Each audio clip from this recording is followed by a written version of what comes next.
Let's talk two-start pitchers and Week 10 sleepers next on Fantasy Baseball Today in 5.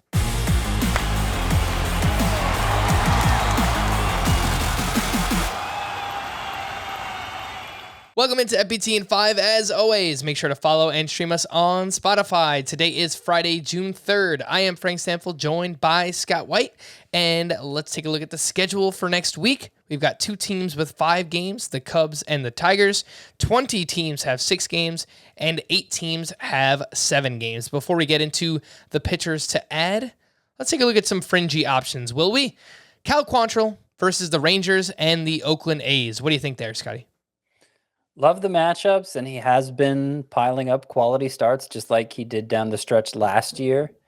So I don't think it's a bad idea necessarily to start him in categories leagues, but I think if Cal Quantrill is more of a points league only pitcher, I don't really trust the underlying skills that are going into these quality starts, even if the matchups are great this week. Trevor Rogers. Up. He's at home against the Nationals and at the Astros. So I think you could start him in a points league. I think the downside of a bad start is less in that format than it is in a categories league, which is why I make the distinction. But I would prefer to see some signs of a turnaround for Trevor Rogers before I entrusted him with a lineup spot again. You know, obviously that matchup at Houston figures to be particularly tough for him. Ranger Suarez at the Brewers and at home against the Diamondbacks. Kind of in the same boat, but I feel a little better about starting Ranger Suarez in a points league. And Noah Syndergaard versus the Red Sox and a revenge game against the Mets.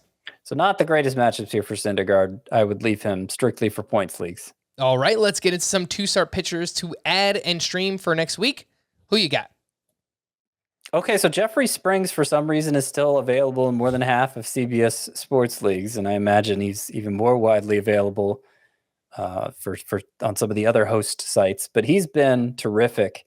Gone 5 innings or more in each of his last 3 starts. Top 10 swinging strike rate, elite changeup. I'd like him as he'd be one of my top sleeper pitchers, even if he was making 1 start. He happens to be making 2 versus St. Louis at Minnesota. Matchups could be better, but I the matchups haven't mattered so much for Jeffrey Springs this year. Garrett Whitlock is at the Angels, at the Mariners, but he's been reliable enough that I recommend him for those 2 starts.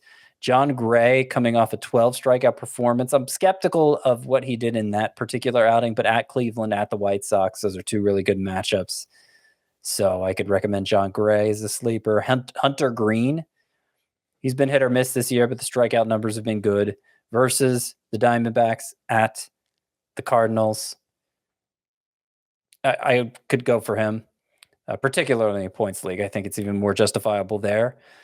A couple who are widely available, like more than 90% available, are Konnor Pilkington of the Guardians and Graham Ashcraft of the Reds, 2 rookies who've made just a handful of starts in the majors this year.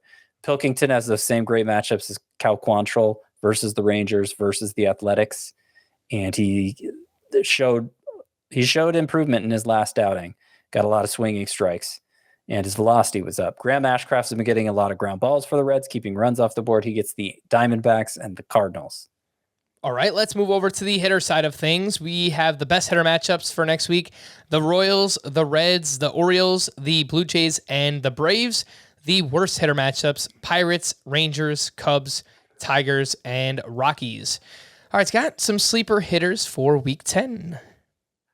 Yeah, so those best matchups you mentioned, the Royals, Reds, Orioles, bad teams with a lot of highly available players on them, so they largely populate this list. For the Royals, I have MJ Melendez, a catcher who's been getting full-time at-bats even with Salvador Perez back. Andrew Benintendi has been hitting for average all year. Hunter Dozier, I think, is interesting. For the Reds, if Joey Votto happens to be available, pick him up. He's looked great since coming back from COVID. I also like Tommy Pham, who's healthy again, and Kyle Farmer, who's been heating up just like he did in the middle months of last season. For the Orioles, I like the whole outfield there.